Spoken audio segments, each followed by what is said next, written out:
হাঁস রান্না করতেছি। গরম মশলা গুঁড়া দিয়ে দিব,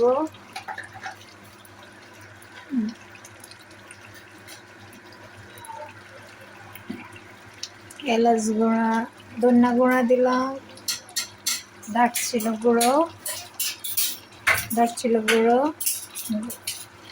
এলাচি গুঁড়ো।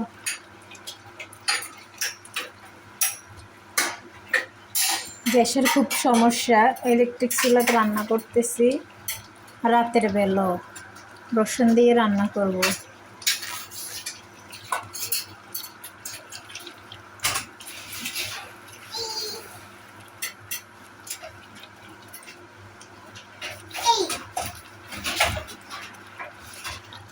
রসুনগুলা দিয়ে দিলাম,